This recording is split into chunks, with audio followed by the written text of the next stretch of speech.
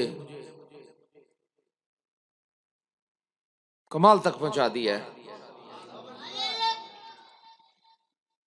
تپسیا سچی ہو، سوچ سچی ہو تو توفیق بھی سچی ہو جاتی ہے. قوت اللہ ہی کے پاس ہے ساری، ہمارے پاس از خود کوئی قوت نہیں ہے، یہ ساری قوت وہیں سے آ رہی ہے. لیکن جیسے جیسے آپ طلبگار ہوتے جاتے ہو ویسے ویسے حقدار ہوتے چلے جاتے ہو. طلب کا ہونا اس کھیل میں بہت ضروری ہے، پھر آپ ہر حال میں حقدار اپنے آپ کو پاؤ گے. آج خوشی سے میں مدہوش ہوں کہ میرے پاس ایسے لوگ موجود ہیں، ایک نہیں دو نہیں، ایک رابعہ نہیں ہے، میرے پاس لاکھوں رابعہ زمین پر موجود ہیں. آج ان بچوں نے وہ داستانیں رقم کر دیں کہ کائنات کے مالک خود کہہ رہے ہیں کہ ہاں میری امت میں اس سے پہلے اور بعد میں اتنی عبادت کرنے والے لوگ موجود نہیں ہیں. 1000 نفل پڑے گئے، گھٹنے گٹے جواب دے گئے، کہیں سے طاقت اور توفیق آئی اور 1100 نفل مسلسل جاری ہوئے. نہ سمجھ آئیے کیا ہونے لگا ہے. 2000 نفل فنا ہو جائے انسان. بے شمار لوگوں نے اپنے بچوں کو اٹھا دیا کہ ہمارے بچوں کی ہڈیاں ٹیڑھی ہو جائیں گی، گٹے گٹے گٹے کھس جائیں گے، گوڑے جواب دے جائیں گے. یہ لوگ کون تھے جن پر خدا کا وہ رحم برسا کہ وہ 2000 نفل، پھر 3000 نفل، پھر 4000 نفل، پھر 5000 نفل، پھر 6000 نفل، پھر 7000 نفل، پھر 8000 نفل، اور پھر 9000 نفل، پھر 10000 نفل، پھر 11000 نفل تک جا پہنچے.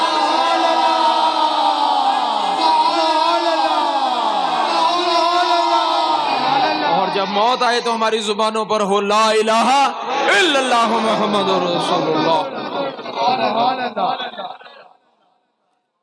پھر تماشا دیکھنا کہ یہ 11000 نفل ہوتے کیا ہے.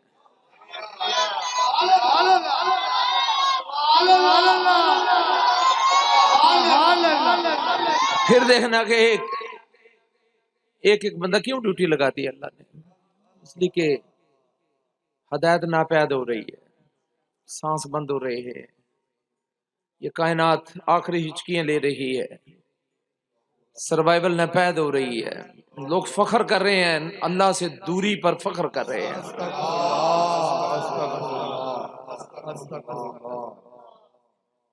جتنے دل جھوٹے ہیں اتنی ہی زبانیں لمبی ہیں، ابو جہل کی طرح، ابو لہب کی طرح. لا علمی میں لوگ کہاں سے کہاں جا پہنچے. کاش ابو جہل کو پتہ لگ جاتا کہ میں جس کے سامنے باتیں کرتا ہوں وہ ہے کون.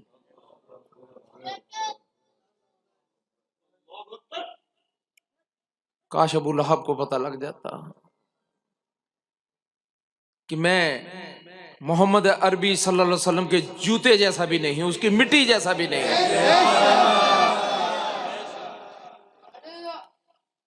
تو پہلی بات تو یہی ہے کہ انسان کو ادراک ہو، اس چیز کا پتہ ہونا چاہیے.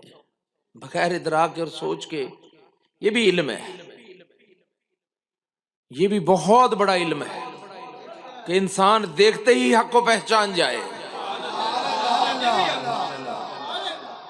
اور صدیق کا علم ہر چیز پر بھاری ہوتا ہے، جو دیکھتے ہی گواہی دیتا ہے یہ حق ہے.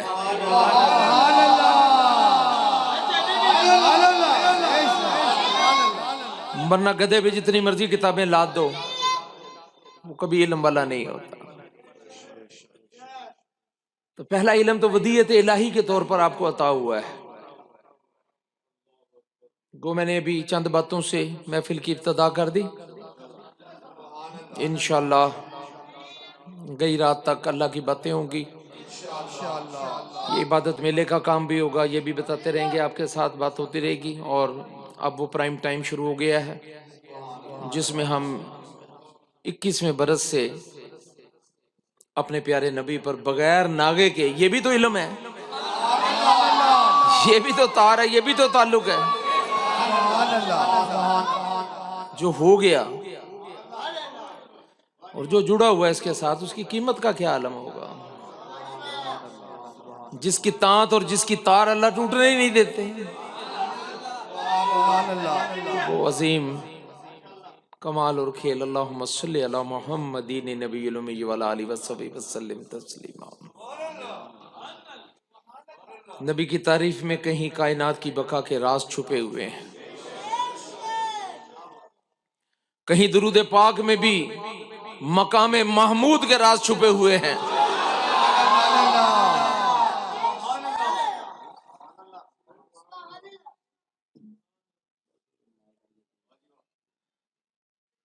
علم پر علم ہے، بات پر بات ہے، تعلق پہ تعلق ہے۔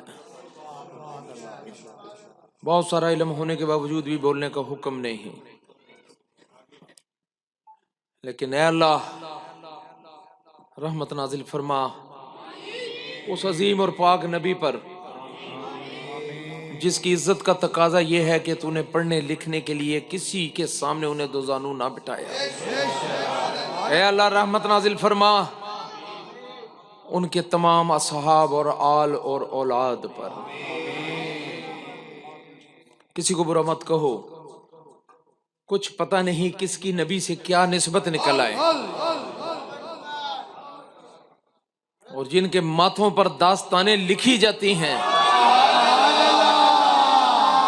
ان کو پا لینے کے بعد چھوڑ دینے والے ہلاک ہو جاتے ہیں۔ سمجھ آنے کے بعد چھوڑ دینا بہت بڑی ہلاکت ہے، نہ ماننا تو میں اس کا کیا ترجمہ کروں، پیچھے ہٹ جانے والے ہلاک ہیں۔ یہ دنیا دار کمینے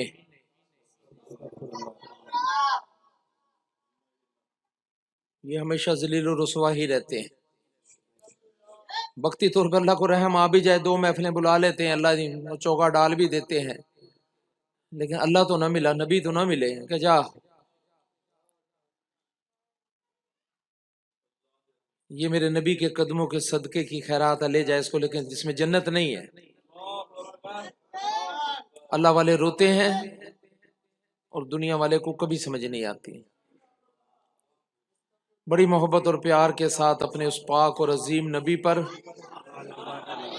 بس یہ بتا دوں، یہ تحفے ہی جانے ہیں یہاں سے۔ آپ نے گلدستہ ہاتھ میں پکڑا ہوتا ہے، آپ نے تحفہ ہاتھ میں پکڑا ہوتا ہے، جب گھر کے سامنے ہوتے ہو تو آپ اس کو پھیلا لیتے ہو، کھول لیتے ہو، اچھی طرح سجا لیتے ہو۔